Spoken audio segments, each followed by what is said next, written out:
to start voting. You stand up, raise your hand, I'll call them. All right, thanks for being here today, guys. We're excited about this week. We were off yesterday, so today is our first practice for Super Regional Prep.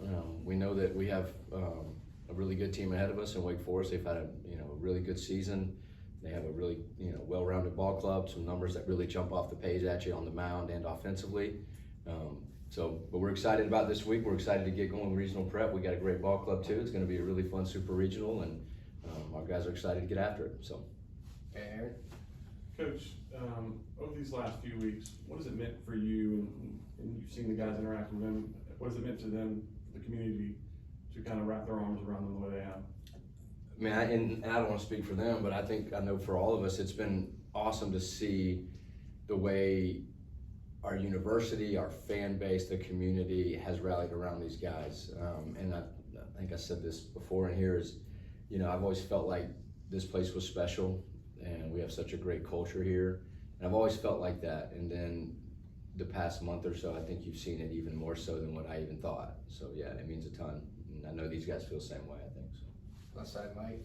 For all three of you, just how nice is it to play a game during the day compared to playing in the middle of the night? Golly, man, yeah, it'll be different, right? Like I don't think I went to bed before 3 a.m. the past 3 or 4 nights. So nice to sort of recover a little bit yesterday and try to get back on some sort of a normal sleep schedule. But we go from playing midnight baseball to breakfast baseball. But yeah, that's part of it. That's kind of like how it is in Hoover. Sometimes you play late at night, sometimes you play in the morning, and I think we've kind of gone through enough that we'll be prepared for whatever is thrown at us. So Just for players, what was it like playing in the middle of the night? Yeah, I mean, it's definitely later than I would have liked to, but I don't know. It's the same game. The pitcher's still 60 feet 6 inches away, so just taking it like that and just taking it a pitch at a time is how I dealt with it. Yeah, I think we were ready to play regardless. We didn't really care what time it was. We were just ready to go, and once our name was called, we were just ready to get after it. So I think it'll be the same way this weekend. If we're playing at 12 o'clock, we're playing at 6 o'clock. No matter what time we play, I think we'll be ready to go. Up front here, Max.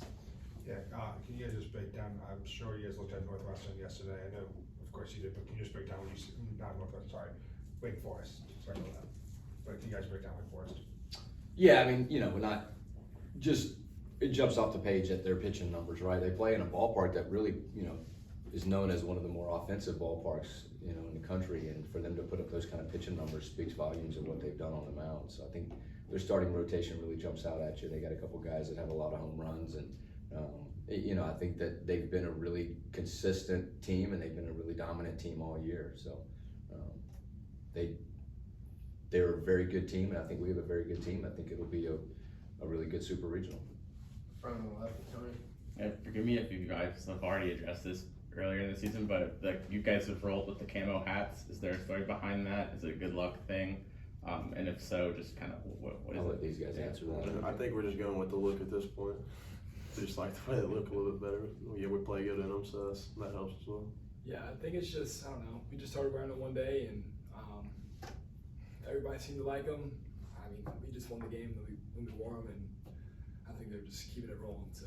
Is there a little bit of a superstition involved, or do you feel luckier or better at all in them? I think the guys kind of started out like that, and I think now it's just we like the camo hats more than the red hats, and I don't know. I let everybody else make that decision for me. So. In the back here in the blue. Hey, Coach, obviously this is an unbelievable team you're going up against, the #1 team in the country. Are you guys treating it as in you're 2 wins away from the College World Series, or are you just addressing this like it's any other series, like an SEC season or series earlier in the year? Yeah, we're going to try. I don't think you have to. The guys are going to be fired up. They know we're playing in a super regional. We're not going to try to downplay that, right? But I think that the beauty of this team, or one of the things that's made this team so special, is they are an older team with a lot of experience. And even though they haven't been in a super regional, they carry themselves like they've been there. And I think we'll do a good job this week of keeping everything as much as we can, business as usual, But I know there's going to be some extra excitement. We're not going to, pretend that there's not, right? But I think our focus and what these guys have been able to do is continue to keep the main thing, focus on going 1-0 in game 1, and go from there. Right side in the yellow. And, for Garrett, I think I asked you in Hoover, it's about being part of this competitive pitching staff and how you guys kind of push each other. When you came in here, when did you first see that? Like, kind of what were, like, was this something that's like passed down, you think, from staff to staff? Like, how do you guys build that kind of culture of just always being competitive? I definitely think coming in, it was competitive coming in. I mean, you're always working for a spot to be on the pitching staff. So, I mean, just having that when you came in, just always working or competing against trying to get up into the pitching staff, it built it kind of, and then it's like kind of the same guys are here from last year, so it just kind of carried over this year and got a little bit more intense, I guess you would say. Yeah, in terms of like the game stuff, like you guys are always kind of keeping busy in the dugout. Oh yeah, that's been pretty consistent since we've been here as well. They compete at everything. Up front on the left, Austin. Yeah, JJ, a little bit different question. With this year, a lot of non-regional hosts advancing. There's some weird matchups in the super regionals, and then you've got 2 hosts with you guys in North Carolina. What would you think about kind of a situation where in the future they may decide to reseed hosts once it gets to the super regionals? Yeah, somebody else brought that up. I mean, I could see where that would work. That's for people above my pay grade to make those decisions. But it is what it is right now, and we're really excited to go play this weekend. But in the future, I mean, you could see where that would work. I'm sure there's a lot of factors that go into that we don't even think about. But I have heard people say that kind of stuff. So Up front here, Tony. Excluding the last game, you guys have been involved in a lot of close games since postseason play has rolled around. How do you think that will help you against a team like Wake Forest, where every game's going to be such a battle? Well, I think just in our league, you get used to playing in close games, right? And I heard the old Texas A&M coach Rob Childress said this one time, and I was watching a game, and he said this, and it always stuck with me.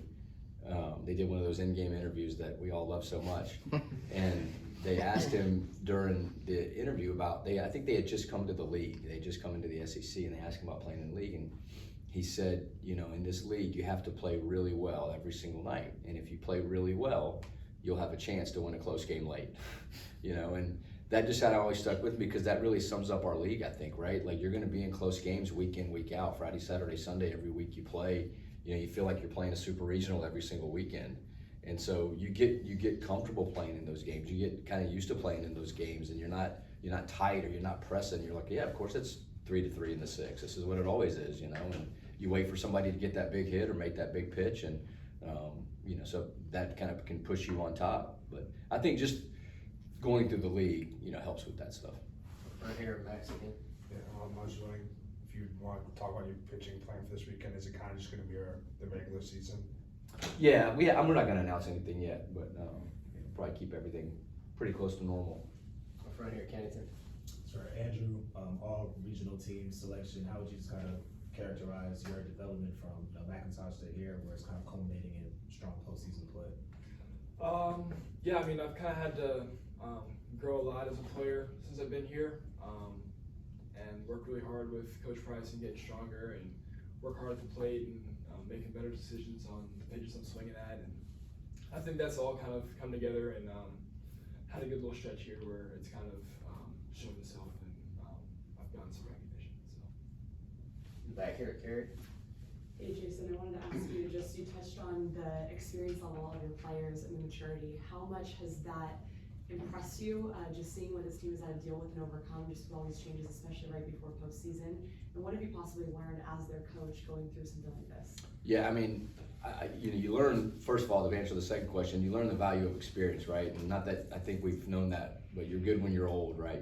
The best teams are usually the older teams, and especially in our league. But these guys impress me more and more every single day. Every day we come to the ballpark and there's something new that these guys do that I'm like, man, just the way that they've handled everything, and just the fight and the resilience and the way they can focus and block things out and the way they play together, and just the way they handled each day has been, each day I come to the ballpark and I'm more impressed than I was the day before with this group. So. Right on the left, Austin. Yeah, you mentioned a little bit Wake Forest starting rotation, if not the best, one of the best in the country. How do you feel like your guys like Luke and Garrett and Jacob step up to them? Yeah, I mean, I think that it's going to be a really, good weekend of baseball, right? I think you got 2 really good teams. You got 2 really deep pitching staffs going at it. You've got 2 really good offenses, and like I said, you look at their numbers and they all jump off the page at you, and you look at our numbers and you're like, our numbers are pretty dang good too, So, I love my guys. I ain't trading them for anybody. I can tell you that. Over here with Aaron. Andrew, the scoreboard shot that you hit against Troy, where would that rank in the ones that you've hit in your career? Yeah, it was definitely one of the best swings of my life. I'm glad I got to kind of watch that one go out. My dad's not very happy about the old watch it go over the fence or whatever, but I'll just let him deal with that, I guess. You guys got anything else? Alright, Will? For both players, obviously a lot's been talked about the type of challenge it is to go into number one's place in a setting like this, but on the flip side, talk about the opportunity it is to go and play them in this situation, being as good as both teams are and having the opportunity to obviously to go to the promised land. Yeah, I mean, obviously it's a big opportunity to go to the College World Series at any point, but to be playing the number one team, it's kind of sets you up when you get there to make a good run at it as well. I mean, once you're there, I mean, it's just playing a game like he said and just competing every pitch and just battling with them until the end. So we'll just play our best game and see who comes out on top. Yeah, at the end of the day, it's just, you know, the game's still 27 outs and they still have to get us out 27 times, and the team that plays the best is going to make it home all. So that's kind of how I'm looking at it. Friday game, Kennington? For the players, the other night your coach said something to the effect of one reason why the team is so successful is because the love for the program outweighs the love maybe that your opponent has for their program. What does it mean for the both of you to help lead your team to this point where in the Super Regionals for the first time in over a decade? I mean, I wouldn't say that specifically, but I mean, the love that we have for each other just because of all we've been through and just everything we've been through this season. I mean, we definitely care for each other a lot. So I mean, we believe in each other. I mean, every time somebody goes up to the box, even when we were down the other day, like in the last inning, we fully believed that we were going to come back and win the whole time. I mean, even when he hit the ground ball, it's like we were saying after the game, like even when he hit the ground ball, you still felt like, oh man, something's about to happen right here, and ended up like threw it away and then ended up winning the game. So we just have a lot of belief in everybody, and I think it helps us in the long run. Yeah, I think it's just a really battle-tested group. I mean, last year we lost so many one-run games, so I think that experience has just helped us kind of roll with the punches and, you know, not lose hope when, you know, things don't necessarily go our way all the time. So. Front backs? Yeah, obviously, you know, you still have some games left, but no matter how the season ends, how are you guys going to remember, you know, what happened to you this year? I mean, I thought it was a really fun season. I just, you know, I like playing baseball, and playing in the SEC is really fun. So, obviously, I want to go to Omaha. I want to win the national championship. So, that's what I'm trying to do.